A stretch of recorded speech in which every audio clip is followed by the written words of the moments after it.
We have 2, 3, 4, 5, 6, and 7 in the world on our team. We should kill these guys. I mean, honestly, we should just should.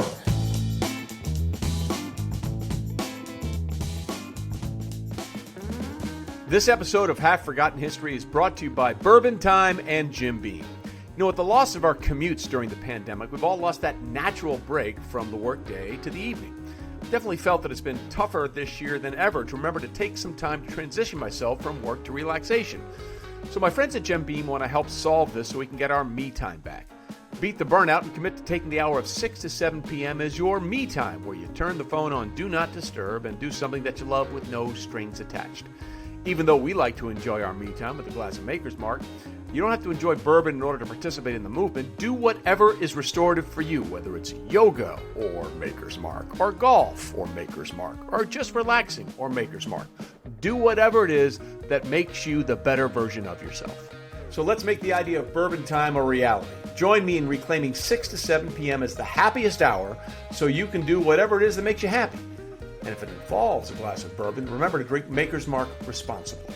Maker's Mark Kentucky Straight Bourbon Whiskey, 45% alcohol by volume, copyright 2021, Maker's Mark Distillery Incorporated, Loretto, Kentucky. Hey everybody, what's up? Trey Wingo here. Welcome into another episode of Half Forgotten History. We're taking a slight turn this week. Yes, it's fall and football's first and foremost in everybody's mind, but this is Ryder Cup week. United States versus Europe, Whistling Straits. The Ryder Cup is my all-time favorite sporting event. I make no bones about it. It's the only sport I know where millionaires will sign up for free just to beat the crap out of the other team. It's a different kind of pressure. And our guest this week is someone who knows that pressure very, very well. 4 times he was a member of the U.S. Ryder Cup team as a player. Won 2 and lost 2. And then in 2008, he was the victorious captain for the U.S. Ryder Cup squad that took down the Euros in Valhalla. I'm talking about, of course, Paul Azinger, who does a great job now calling golf for NBC. You've done everything in golf, right? You won 16 times on the tour. You're a major winner. You've played golf since you were 5. What does the Ryder Cup mean to you? It means everything. I think when you start out to play golf, you can't imagine that you'd ever be that drop in the bucket that makes it on tour and then make a living at it. The Ryder Cup, when I first started to play golf, wasn't anything I ever thought of. But once you realized that you could represent your country playing the game of golf. And for me, I was so disconnected from the game as a kid. I never paid attention to Ryder Cup or any of that stuff. And then all of a sudden, you realize it's patriotism. That's the main thing, carrying that flag, I guess. Well, you were a part of 4 Ryder Cup teams as a player and obviously a victorious captain in 2008. Listen, for me, I fell in love with golf at the 1991 Ryder Cup. I did not play as a kid. I was involved in other sports and watched other sports, but it was right around that time that I had a lot of free time on the weekends, and so I decided to start to learn to play a little bit. And I'm telling you, the 91 War on the Shore, I thought it was the coolest thing I'd ever seen in my life, and it might go down as the most contentious sporting event I've ever seen in my life, and you were in the thick of it. I was in the thick of that, and it really did put you it on Sevy. the map. It put it on the map for the Americans in this country. They all started to fall in love with it. How old were you then? That's what I want to know. And I mean, seriously, old enough. Yeah, let's see. I was okay. I would have been 24. Does that sound about right? Yeah, 24. Yeah, I was 31, and that was just an unbelievable Ryder Cup for all of us, and it was contentious. For a variety of reasons. I felt like what happened, Trey, was about, 82 or 3. A bunch of us got on tour, 84, 85. And 83 was the first time that it was really close on American soil. Europe, right. All of Europe was included, and Seve Ballesteros was the spiritual leader. There's no doubt about that, the team leader. And then when they won in Europe in 85, we watched that happen. We're just still trying to make a living, and I still couldn't rub 2 nickels together. I hadn't even paid taxes, and I was 25 years old because I had never made a profit in my life, and so Ryder Cup's the last thing I thought about. But then when they won in 87, I was already becoming a better player, as was that whole group of guys from 82 tour school all the way through to 84.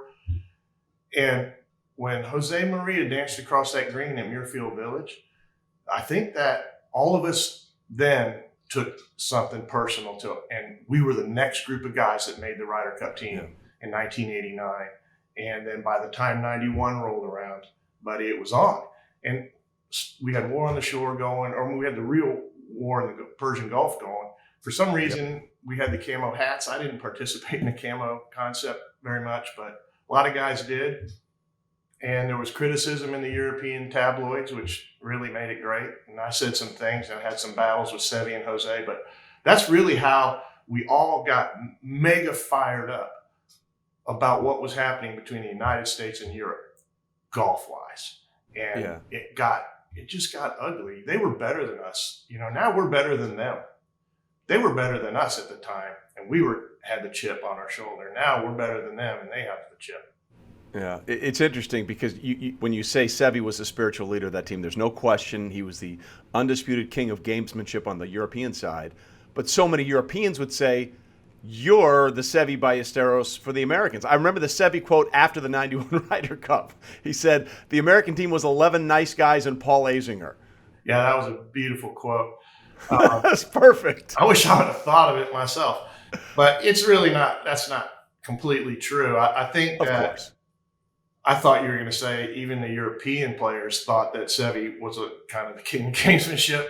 I really was never. I couldn't play that game, but I also couldn't tolerate it if a guy early walked on you or something. And I thought my behavior there honestly was right where it should have been. I think the whole episode on the 10th tee, there was so much that went on before that.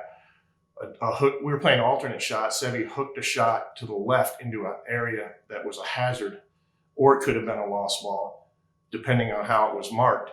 And we debated the drop, and I think they did the wrong thing. They were supposed to drop like it was a lost ball. They dropped like it was a hazard, which was weird because we had settled on something different. Then the fourth hole, Seve hooked it into the stuff, and the official at the time said 5 minutes is up. And then about 10 or 15 seconds later, they found the ball, and he let them hit it. And I just was, I should go crazy over that, shouldn't I? So I went to the official and said, you can't let him play that. I mean, the time was up. And so then I requested another official, which we got, and replaced that guy. But they were able to play out that hole. We beat them on that hole anyway. Then we get to 7, and I think Chip Beck and I were using different compression golf balls at the time. 90 compression and 100. I got those balls sitting in the office. I can't believe I'm not holding them right now. But anyway, those 2 balls, I've got them, and I bring them on air at the Ryder Cup for the line. That'll be awesome. But the point is, on that par 5, I was just out thinking, and I controlled between Chip and Beck. I was doing all we're going to do this, we're going to do that. And the reason, we loved our compression ball. I used 100, he used a 90, or vice versa. He used 100, I used a 90. I wanted to hit my 90-degree compression into the green, so he would hit the 90 off the tee. Well, we got to the par 5. It was going to take 3 to get there. We overthought it. Hey, let's hit this ball instead of that ball. And it doesn't work that way. They claimed 3 holes on us on the 10th tee, which is not what happened. Which is not the rule. It's not the rule. And I'm sorry I'm giving you a long story of this, but that in the end, that's what happened. And, I wasn't being a bad guy in that situation. I was shocked on 10T because we were completely oblivious if we had made those mistakes at the time. And we did that, though. We definitely made the mistake. I've never denied that we made the mistake, but the idea that they could get 3 holes out of us, and then, the claim, it felt like you're accusing us of cheating here, and that's farthest thing from what happened. So that's how that whole thing went down. And I had no idea the cameras were there or any of that, but it did help put that Ryder Cup on the map. The fact that it was contentious in this country, people now watch the Ryder Cup, and now it's kind of the hammer against the nail. And unfortunately, the Americans are the nail. And now if you look at it, it's like we win every 3rd Ryder Cup or every 4th Ryder Cup we win. They've got an edge on us, and we got to figure out what it is. Well, we've lost 7 of the last 10. I mean, if we're just being honest, that's how dominant the Europeans have been. We lost 5 of the previous 6 coming into my Ryder Cup, or 4 of the previous 5 anyway. And it's always that way. And it's like we win a Ryder Cup, and then it buys them, the PGA of America 2 or 3 more years to sell the competition, and then we show back up and get clobbered again. There's some formula over there that they have that I think I put my finger on it, but Well, what is it? What do you think it is? well, they're bonded by blood. That's number one, and they have a chip on their shoulder. And every one of them, the guys I talk to, Sergio and Rom, they say, we take our egos off at the door. Everyone's in there to make everyone else better. And I believe that. And I don't know that we're always like that. I think our team rooms do real well,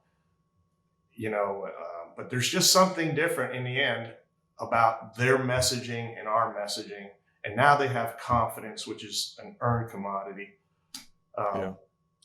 To go into great detail of what we did and how it worked, would be pointless to me because it was so long ago. I didn't deal with social media, and I didn't deal with these guys branding themselves on Twitter and Instagram and all that. They're going to have to deal with a media. They're going to ask them about Bryson and Brooks and chemistry and all that. Europe's got none of those issues, and they're bonded by blood. I mean, the Englishmen play together, the Spaniards play together, the Irishmen play together. That's just the way it is. And I wish we were the Texans and the Floridians in the United States, but it doesn't seem we're much more disconnected than they are. They're a full-blown family. Does that help you? Because in the end, it comes down to a putt, doesn't it? All that messaging and all that, it comes down to the will to win and the desperation that you feel when you have to make that putt. And believe me, you're there. You know the consequences. You know the significance of every putt. You're not there oblivious and just going through your routine. I hope you're not. That's a failed effort at sports psychology to me. Just stick to your routine. These guys, you got to lock in and know you need to make that putt. That's everything that we do, and these players are prepared for, is to deal with pressure and how to handle it. And this can be the most pressure they have ever felt. The Americans have 6 new players that have never done this before, and I think it's going to help them. Be honest with you, I see the American team, I see them winning this time, even though they've got a little bit of a disconnect. Well, look, if you just go by world golf rankings, it's a dominant squad for the United States. But as you alluded to, sometimes that just doesn't translate. And you talk about the pressure. It is a different pressure in the Ryder Cup because when you won your PGA in 1993, it was up to you. And you controlled what you can control. And you were doing it basically for you and your team and your family. And I mean your team, your caddy and your sponsor, all that kind of stuff. But when you go out on the Ryder Cup and now you're playing for the guy to your left and the guy to your right, and you realize there's a flag involved, that changes the entire dynamic. Yeah, and the whole trick is to try to control how your body responds.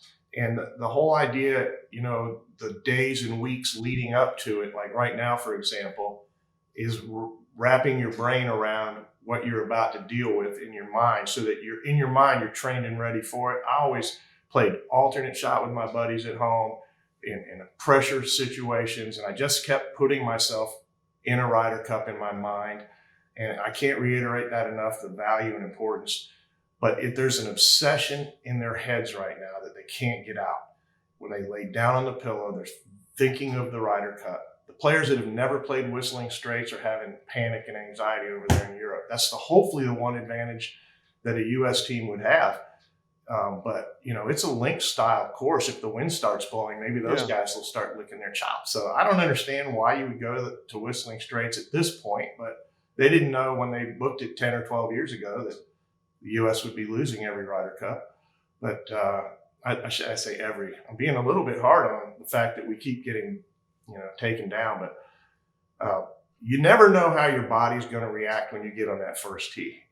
I've had situations where I felt my pulse in my eyeballs, like literally boom, boom, your chest, your heart can hit you that hard, but you better hang on and kind of figure out how to breathe yourself out of that, because golf is 5 hours of walking and about a minute and a half of actual motion.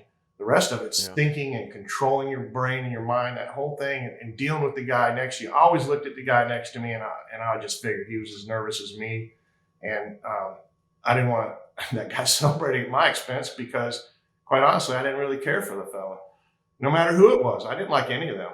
I like them all now, but it's good now that you're not going up against him. But it is strange. Go ahead, Paul. It is strange because, like, To me, the easiest pick of all for the Europeans on the captain's pick was Ian Poulter, Yep. because every 2 years, Ian Poulter becomes the greatest player in the history of the game. And it does feel like on the European side, there is more of a sense of desperation to make sure they win the cup than I get from the American side. That's a fair assessment. I think it's everything that they live for when they first get out there and play professionally. Where for us, we're trying to scratch out a living and we're not thinking about the Ryder Cup. For them, it's all that they think about. Their tour owns their Ryder Cup. The PGA of America owns our Ryder Cup. That's a lot of a difference, really.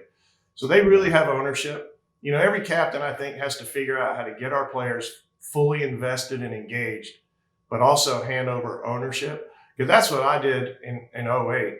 I created the 4-man teams. And I picked Stricker. I had 8 picks. I picked Stricker, which gave me 9 players. And through personality styles, I observed them with a guy who's an expert, Dr. Ron Braun. And we put them in personality types and broke them up into green light, caution light, red light scenarios. And so we had 3-man pods that were essentially all green lights. And then I gave those 3-man pods ownership, let them pick who would fill out their pod. And I'm telling you, man, those guys would have run through a wall for each other. And I'm hoping Stricker can get those guys invested and have ownership. From the few talks that I've had with Steve, he's going to make sure that the players don't have to deal with any of the nervous, hyped up videos, the flag waving patriotism videos. Those things always made me more nervous. I'm glad to hear I wasn't the only one. Stricker said it made him more nervous, and he's not going to do that sort of thing. I just hope that he has those guys invested and giving them just full-blown ownership in this Ryder Cup. And the main message, though, I told Steve from my perspective, was that they had to know the course better than the other team. That's first and foremost. It's interesting you mentioned Whistling Straits because, look, obviously these things are cited years ago, but it does seem like more often than not, we tend to go to places that might favor the European game. You mentioned the winds, and it's a links course. They play the ball on the ground more than we do. We play the ball in the air, and it just seems like those kind of courses, even though they haven't played it a lot, give them an advantage because it gives them a familiar setting and a familiar way to play the game. Well, I think they putt better in the wind, too. That's another key. When you get to the Ryder Cup, if you watch the Solheim Cup a couple weeks ago, I did. If the American girl makes the putt and the European girl misses the putt, the Americans win. But the American girl missed the putt and the European girl made the putt and they lost. It came down to one putt. I don't know what you can do as a captain or in a team room, messaging and that whole 9 yards that can make the difference in that person, one guy making the putt, the other guy missing the putt in the end. So it's really, you give up control. You try to create an environment to make those players successful and comfortable in the whole 9 yards. The next thing is the course. And when you go to a course where it's going to be blowing 20 or 30, which is what they say, I don't see how that helps us, especially when it comes down to the putt. Because, in the wind, our guys can hit it, but we're going to control the ball in the wind. We're going to hit as many or more greens. But putting in the wind, that's a whole nother ball of wax. Some guys know how to factor that in. I would bet that they would know how to factor it in better than we would. That's just logic. So it's just a hard competition to win. Look, Vegas builds hotels on a 1% advantage in blackjack. 1% advantage. They show up, with a 1% advantage when they come to the United States. Number one, they usually know all the courses as well as we do. We go to Europe, we don't know the courses. That's a given. But they're bonded by something that gives them that edge. So I think you can only assume they have a 1% edge, razor thin, right? And you have to, as a captain, try to figure out how to get that back to at least even and maybe get yourself on the other side of the edge. Our team was bonded with a secret, which helped, I think. And we knew the course better than they did. Whether they're bonded by a secret over there, I don't know. But the key, they have to be able to fit the course better than the other team, don't they? If you're the home captain and they already show up with a 1% edge. So you're right.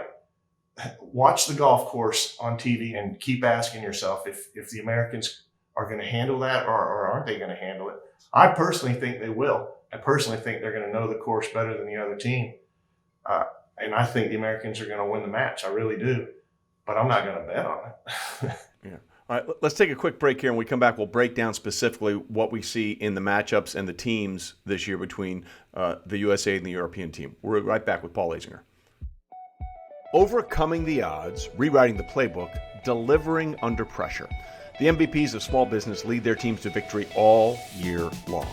And Visa is proud to provide playmakers everywhere with more tools to help grow their business and help them achieve even greater success. Because the more people we can empower, the more we all win. Visa, a network working for everyone. All right, back with Paul Azinger, again, four-time Ryder Cup player and 2008 captain of the victorious U.S. squad of Valhalla. You found the compression balls from the 91 Ryder Cup, right? Yeah, let me see if I can get them right. You can even see the dimple dots on them. Here, I know you can. Oh, that's crazy. Where's the camera? Right there. Is that all right? That's perfect. You see where we poked with the pencil, but those are the two balls. I wish that the game was played with these balls still. This ball spun enough that you wouldn't have to lengthen all the courses. Was it the ball or the square wedges that spun the ball? No, the ball spun like crazy. You could cut this ball in half almost. You could chew through it. You could bite it. They changed. The ball goes so much farther because it doesn't spin. All they got to do is make it spin more. Problem solved. Easy as pie. Yeah. And nothing looks prettier than a ball that leaves on the first floor, climbs up to the third floor, comes down like a butterfly with sore feet. But they go like this now. Just arc over. It's terrible. I love secondary flight. Like, I know I've hit a good ball. That's the greatest feeling in the world. The Hall of Fame is full of players that hit up shooters. That was how you played golf. It was so pure to watch a tee shot leave right out of there like a bullet, head high, and then choom, straight up in the air because the wind hit it. Yeah. In those days, it was gone, man. Now that ball just leaves and goes out of sight. Yeah. All right, so let's break down the American squad, and you alluded to it a little bit. How do you think? Because they both said the right things, right? Brooks has said the right thing. We're going to tone this down for the Ryder Cup, and Bryson said the same thing. But can they? I mean, they got to coexist, and it's pretty obvious how they feel about each other. You know, I've been saying that they're going to take the American team like the globe and put it on their backs. Those two guys can carry the team as team leaders. They can put everything aside and get this done. Or they can be a royal pain in the butt. But I don't see that happening. I think they're two grown men. You know, I love Bryson. He's one of my favorite players. I hope I don't come off negative on him like everybody else seems to. He can be exhausting. He's so intelligent that there's no way to see into his brain. And there's nothing that, you can tell the guy. So it's tough. I get it. But at the same time, he's the most squeaky clean, USGA, NCAA, Hogan hat, dressing like Payne. Everything about the guy, charitable. He revealed his life in Instagram, and so did Brooks. They reveal their life. They market their brand is what they do. They become a brand. Bryson told the whole world what he was about to do, and everybody was like, "We hope you fail, bud, because no one's done that before. You're going to gain 50 pounds and 10 miles an hour club head speed." And he did it, and then he won the U.S. Open. And I think there's some jealousy there because, quite frankly, he's the number one draw. Who's the better? Who would you go see? Who do you want to see? Bryson. Yeah. You want to see that? Yeah. You want to see that ball go far. So he's done that. Brooks has won the 4 majors, and they don't like each other. It's obvious. Slow play was the beginning of the whole problem between the two. Was just slow. He is slow. I mean, like, listen, all the thing you're saying about Bryson is true, but it is like, dude, pick it up. Nobody likes anybody that plays slow. They're not popular. It's just a fact. They'll never be popular because generally it's deemed as being selfish. But Bryson goes through so much. I don't know how he ever pulls it back, to tell you the truth. And I asked him one time about feel. I said, where does the feel come in, Bryson, for you? What elements, what aspect of feel? He says, I've always studied the science of feel. I was like, oh my God, here we go. He was telling me earlier in the year that he was getting a negative gear effect from his driver. And he asked me if I knew what that was. I said, I don't think I do. He said he would hit the ball so hard at certain speeds that the club would react differently when impacted on the same exact path and hit on the same exact spot of the club. And he was getting what he called a variable gear effect. And that's when he decided to lose some weight and slow down his club head speed because the equipment couldn't keep up with what he was doing. So that's in your team room. Yeah, that's an expert, but I think he could be the team leader all by himself. Brooks is too quiet. I don't see him being that guy. Jordan maybe, but quite honestly, you don't need a team leader. Somebody will emerge by scoring points. That's your team leader. Hal Sutton infamously once put Tiger and Phil together. Right. And a Ryder Cup pairing, and that did not work. Didn't work. Would you, if you were Cat? No, it was a disaster. But you wanted to watch. Yeah, absolutely. And it was an implosion. Would you even think about putting those two guys together? No, I wouldn't. I wouldn't want to repeat the risk, to be honest with you. Yeah. I would put Bryson with Scotty Scheffler. They're members at the same club. They hang out and play together. Scotty Scheffler's incredible. But he's the one mystery guy, right, really, he's going to have no idea because he's never made a winning putt on the PGA Tour. He's been dominant at every level he's ever played, but you had to jump Kokrak to get to Scheffler. You had to jump Reed to get to Scheffler. You had to jump some good players. So there's going to be a lot of pressure on Scotty Scheffler. I think he goes right, sits in there with Bryson, and those two are going to be tough. Were you surprised that Patrick wasn't on the team, considering what we've seen from him in past team events, whether it's the Ryder Cup or the President's Cup? Well, you could say about Reed the same thing you said about Poulter. He becomes the best player in the world, just like that. But he's got a lot of issues. You can kick his personality, likes and dislikes, or whatever he's done in the past, probably to the curb. The real reality is going to be the endurance aspect of Ryder Cup. I mean, if you're going to pick a guy, you better have a guy that can go 5 matches. That's all I'm telling you. If you have bilateral pneumonia, well, then you got a problem. You cannot pick a guy in this day and age that can't go all 5 matches for you, in my opinion. Yeah. And that's probably the main consideration for Reed. Is there a guy, you mentioned Scheffler. You don't want a guy to go all 5 matches, but you have to have a guy that could. Yeah. Right, exactly. You need to be able to play that card. That's right. Is what you're saying. The U.S. team is just stacked. I mean, if you just go by world rankings and everything else that's going on, is there a player that you see on the U.S. side that we all think of as, oh, he's going to be fine, that you go, well, let's see? Well, all of them, to tell you the truth. Every one of them, right? From, look at our team. I mean, we got Colin Morikawa. He's never been there. He's going to be fine. You never know. Dustin Johnson, you never know. You know Justin Thomas always is going to show up. But, we have 2, 3, 4, 5, 6, and 7 in the world on our team. We also have 9, 11, I think, and number 19 or 14, whatever Scheffler is. We should kill these guys. I mean, honestly, we should just doesn't work that way. They can hide 4 players. We have to sit 4 players. You can be as deep as you want. You still got to sit 4 guys the first 2 days. So it's a tough deal. With depth doesn't mean that much in this match. But I just think the time has come for this American team to all these young guys. Look at Xander Schauffele and guys like that. They've got to be looking at the older generation now and be thinking, man, why couldn't you beat these guys?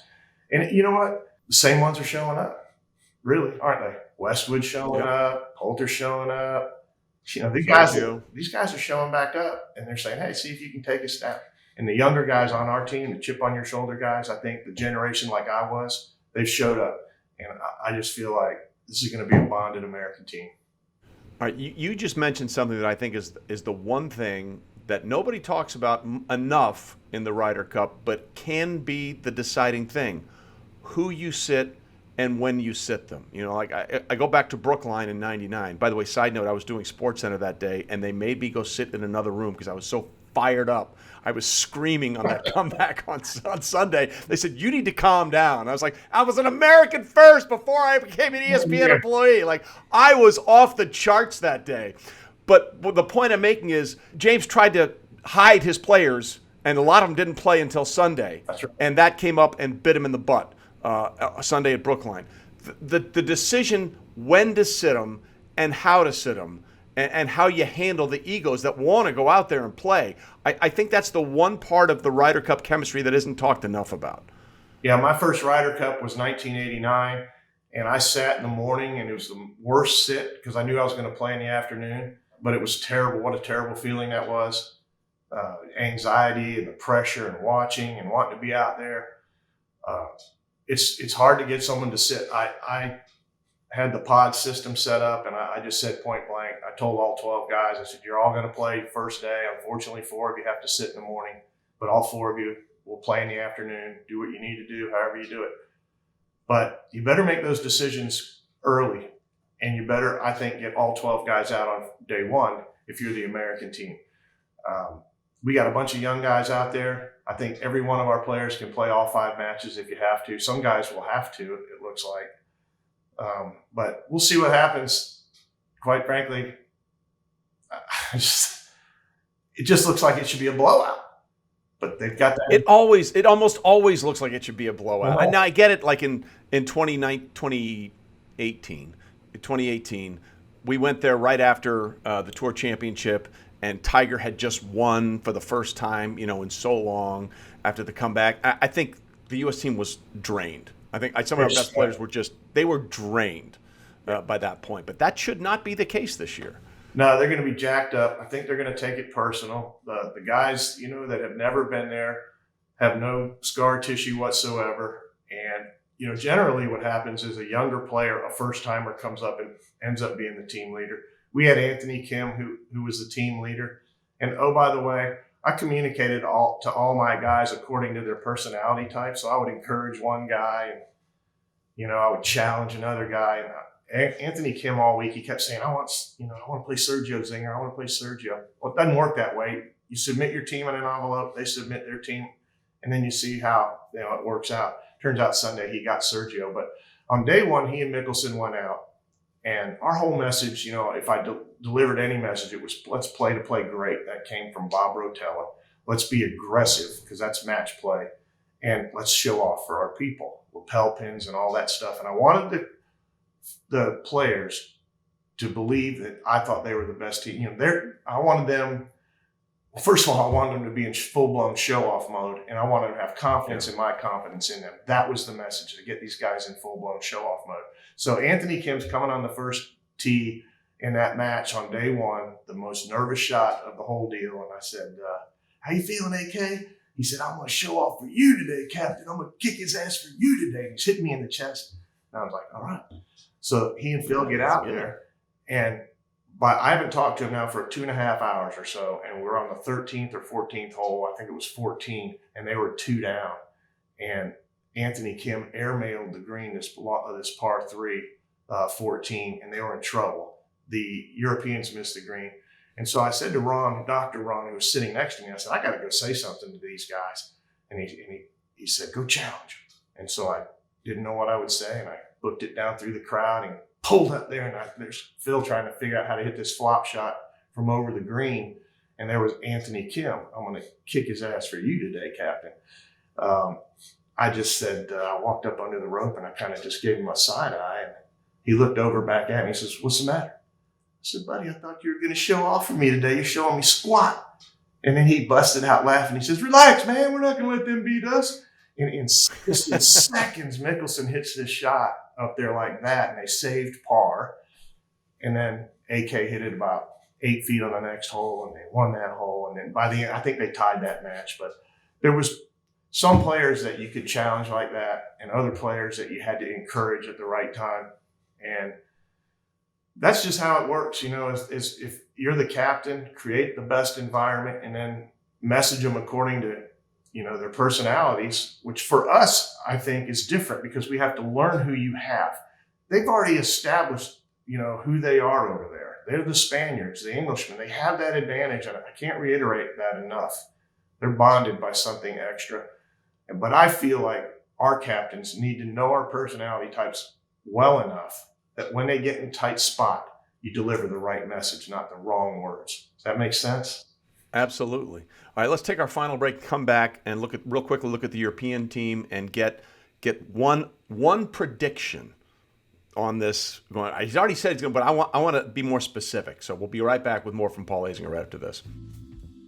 Hey everybody, Trey Wingo here to tell you that NFL SundayTicket.tv is like having front row seats to every out-of-market game all season long, every Sunday afternoon, no matter where you live. That is a lot of football. And guess what? This season you get more football than ever before. 18 weeks of NFL glory right there in front of you, streamed to your favorite device. Just picture this scenario with me. You sit down, you put your feet up, kick back, eat snacks, and watch an insane amount of NFL football every Sunday afternoon. So make your seat a front row seat and catch every second of your favorite players and your favorite teams every Sunday afternoon. Now, to see if you're eligible for this, make sure you go to nflsundayticket.tv/SundayReady and stream every NFL Sunday Ticket game this season to follow your favorite team, no matter where you live. Use promo code WINGO2021 at checkout to get 15% off. Exclusive discounts also available. Select international games excluded. Eligibility restrictions do apply. Compatible device required. Data charges may apply. Week 2 of the NFL is in the books, and now it's time to review the tape and get ready for Week 3 with DraftKings Sportsbook, an official sports betting partner of the NFL. To kick off another action-packed week, DraftKings is giving new customers $150 instantly when they bet $1 on any football game. Now, you listen up because you don't want to miss this. Head to DraftKings Sportsbook app now and place a bet of $1 on any Week 3 game and receive $150 in free bets instantly. Sportsbook is not yet available in your state. DraftKings still has huge prizes up for grabs all season long with their daily fantasy contests. DraftKings is giving all new customers a free shot at millions of dollars in deals and total prizes with their first deposit. Download the DraftKings Sportsbook app now and use the promo code WINGO to receive $150 in free bets when you place a $1 bet on any football game. That's promo code WINGO this week at DraftKings Sportsbook, an official sports betting partner of the NFL. Must be 21 or older, New Jersey, Indiana, or Pennsylvania only, new customers only, minimum $5 deposit and $1 wager required. One per customer and restrictions do apply. See DraftKings.com/sportsbook for details.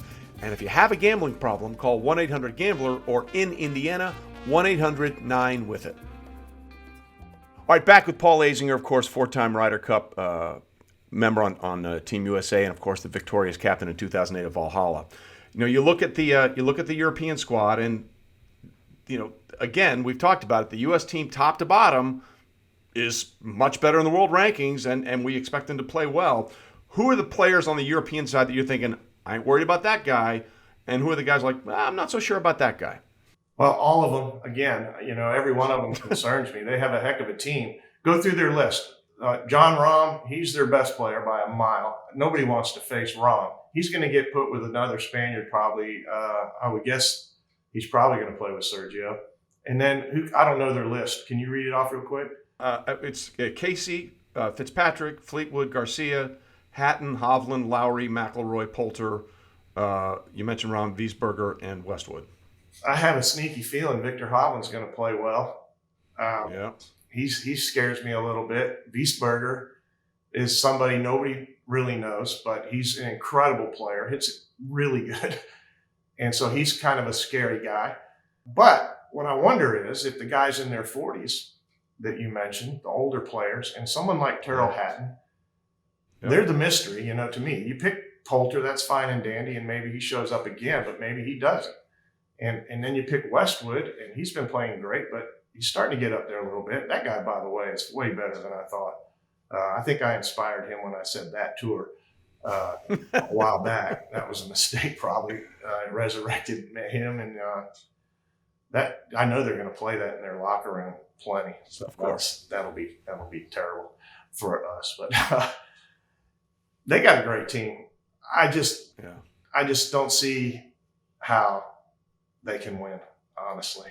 You know, I say that almost every time, and every time it seems to backfire. So I'm done. It's like years ago I was like, oh, Tom Brady's never going to catch Peyton Manning, and then on all his records, then he just lapped. I'm like, I'm never until Tom Brady actually is dead, I'm not going to believe he's not going to win the Super Bowl. That's just it's been beaten into me, and I sort of feel the same way about the Europeans. You look at the team, and you look at the matchups, and you look at the ranking, you think, oh, the U.S. has got this, yet we never have it. So I cannot in any way, shape, or form wrap my head around the idea that they're not going to find a way for Tommy Fleetwood and Eduardo Molinari, or Frankie Molinari, who's not on the team this year. But those two were unbeatable in Paris a couple of years ago. I'm expecting those things to happen. Well, we didn't know that golf course at all. Nobody knew how to play the course. They were laying up with irons into the water and into the deep rough. The Americans got slayed.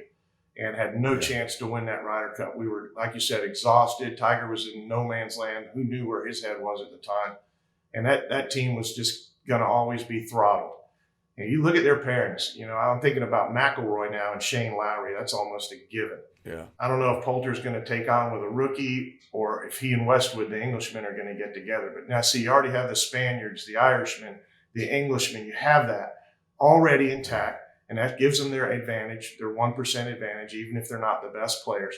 But the difference is here, they're not the hottest players. They are the most experienced. They have the most confidence starting out. They're not the hottest players. The American team is, and that's why I think the American team's going to win. Okay, you played on four Ryder Cup teams, won 2, lost 2. What was your worst moment in the Ryder Cup? A thing that you're like, I can't believe that happened. 02. Yeah. When we lost, I made the bunker shot to keep it alive and went crazy because I just never, I kept telling my caddy, he doesn't deserve it. This guy doesn't deserve the clinching point. I like Nicholas Foss a lot, but there's all the celebrations and all that. And I tricked my brain into, it's not the whole way to the Ryder Cup's not on me. I made it personal about him. And when I made that bunker shot, it was like, oh my God, maybe this is going to happen. And then Furyk behind him almost did the same thing. And then McGinley made the great putt, and that was it. And I remember how much my heart sunk when we lost. And it's tough to lose a Ryder Cup. We tied in 89, and we won again. And I'm not used to it, Look, I remember in 89 when we won or tied.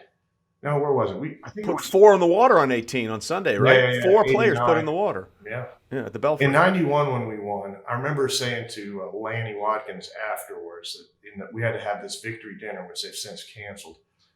Because the other team, the players would take off their tie and give you their tie, and it was this real submission. And in 91, I said to Lanny after, I said, I would be just devastated if I was in here and I had to do this and give them our tie. I can't believe how cheerful and how, they were in such a great spirits. And Lanny said, Zinger, they're used to losing. And I was like, oh yeah, maybe that's right. Well, guess what? Yeah, we're used to losing and they're used to winning. And I just thought, what a perspective. You got to go all the way back to Lanny's age. He's probably coming close to 65 or 70 now or something. You got to go back to Lanny's age to find a generation that's used to throttling the European team. So if that was your lowest moment, what was your favorite moment as a member? Was it being the captain? Because sometimes when you're a coach or a captain, you have all the power but no control, and that can be just frustrating. Yeah. So what was your favorite Ryder Cup moment of all the Ryder Cups you've been involved in? Well, because I was a winning captain, that's by a mile my favorite moment, even though I still wasn't in control. But if you're not in control when you're the losing captain, that has to be so devastating. You can do everything right and still lose. We did everything right, and it was still close on Sunday. We could have lost a putt here or there. So it's always fairly close. It comes down to a few putts. On Sunday, the singles is 46 or 44% of the whole competition. So it's so critical that you get the singles matches. Lately, they've been beating us in singles. But our Ryder Cup was by far my mountaintop experience. I lost a competitive edge from it because it was such a mountaintop for me. I've never had a job, essentially, and then suddenly you're in charge to be the leader of 12 men, plus your assistants and all the speeches and stuff that you do that comes along with it. And you don't know. There's all of a sudden, everything you do is based on self-belief, golf and sports, and everything is self-belief. And then now I'm thrust in a situation where I have no self-belief, really. Can I do this? I don't know if I can do this. Yeah. But I had formulated an idea that I wanted to try, and I sold it, the concept of the Navy SEALs and all that. I guess deep down, I probably did have a self-belief that I could do it, but there's the unknown. I've never been in charge of anybody like that. Yeah. And so I think I've kind of got control by giving up control to them. My favorite quote in all of sports actually came from the 91 Ryder Cup. It was an article in Sports Illustrated, and they were interviewing Hale, of course, played in that final match with Longer, who missed that 6-foot putt to give the U.S. the cup. Hale had the greatest line of all time. He said, the sphincter factor was high out there. Yeah, that's a great quote, and it's true. And if he says it, 4 U.S. Opens or 3 U.S. Opens in or whatever he's got, 3 U.S. Opens, then it must be real. And it is real. I remember that day specifically, my personal match against Jose Maria in 1991.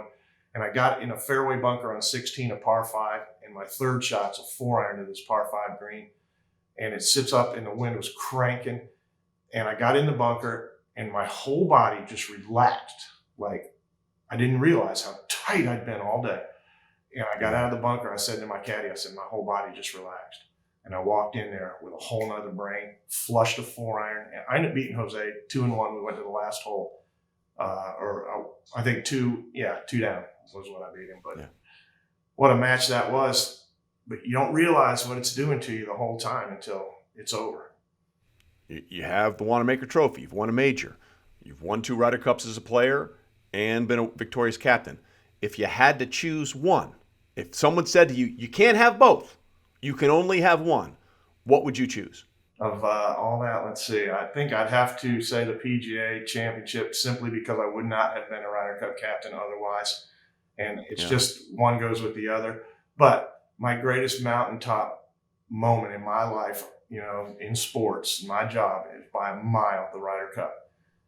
There's just nothing that can explain what that camaraderie did. I think we still feel kind of like a family when we see each other. There's nothing quite like it. It is awesome. What a privilege, what an honor to be a captain. You got to be lucky. You got to be so lucky to be a captain. And I was.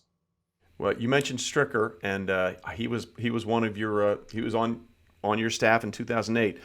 If it's just the two of you alone somewhere, what would be the one thing you would say to him that would mean more, or be the most important thing you could tell him about what he's about to go through? It's going to go fast. You're going to be the most nervous you've ever been. Try to enjoy it. Create the best environment you can for those players to be successful. That's the other thing. I want to tell him, I want to call him today and say, hey, bud, you have to come up with at least a dozen questions that you're going to get asked. You've got to get Brooks and Bryson prepared for those questions when they're on the podium. Everyone should be on the same team. In the end, there's no shortcut to success. That's what I would say. You can't hope for it or wish for it. You have to prepare. You have to out-prepare the other team. That's the main thing. And I have talked to him, and I've told him all this already. We had a couple of 30-minute conversations about just kind of how you get ready and what you have control of. Control the controllables and get out of their way. Put them in, give them ownership. That's the whole thing, I think. And I know Stricker's going to do a great job as captain, but once you get to the first tee, this overwhelming feeling comes upon you. It did me. I got no control of this, none. I can't go get a half a point or a point, nothing. And it was a helpless feeling. And I think the biggest fear, if you're a captain, is you're going to lose. That's it.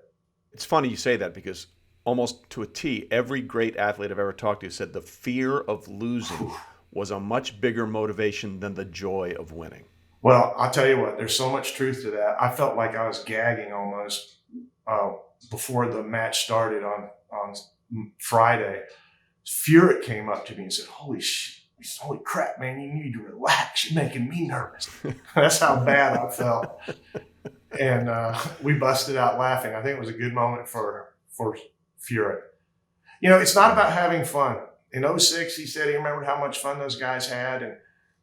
But on Friday morning, Furyk said he was putting on his shoes and he looked in the players' eyes. And Jim told me, he said he knew on Friday morning, he said he looked in all the guys' eyes and he said, we're in trouble. Because he just didn't feel ready. And it really helped me sell the message of preparation to our Ryder Cup team. We knew that course. We owned that course. I totally controlled it. I was the first captain to ever control the golf course, which blows my mind since they've controlled it on us for years upon years.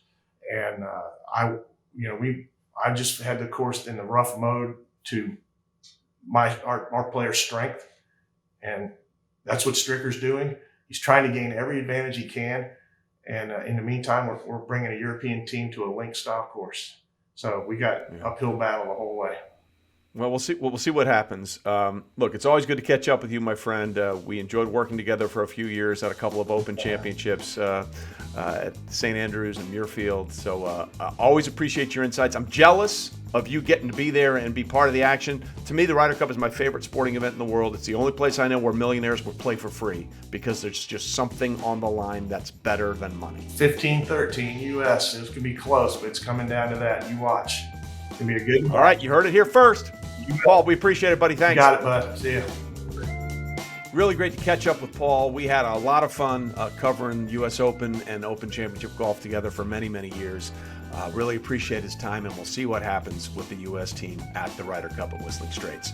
But coming up next, on our next episode of Half Forgotten History, we're going way back in my personal history to the person who was my high school quarterback.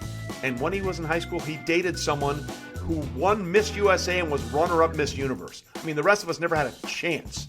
We're talking about Hall of Fame quarterback, the lefty, Steve Young. That's next time on Half Forgotten History.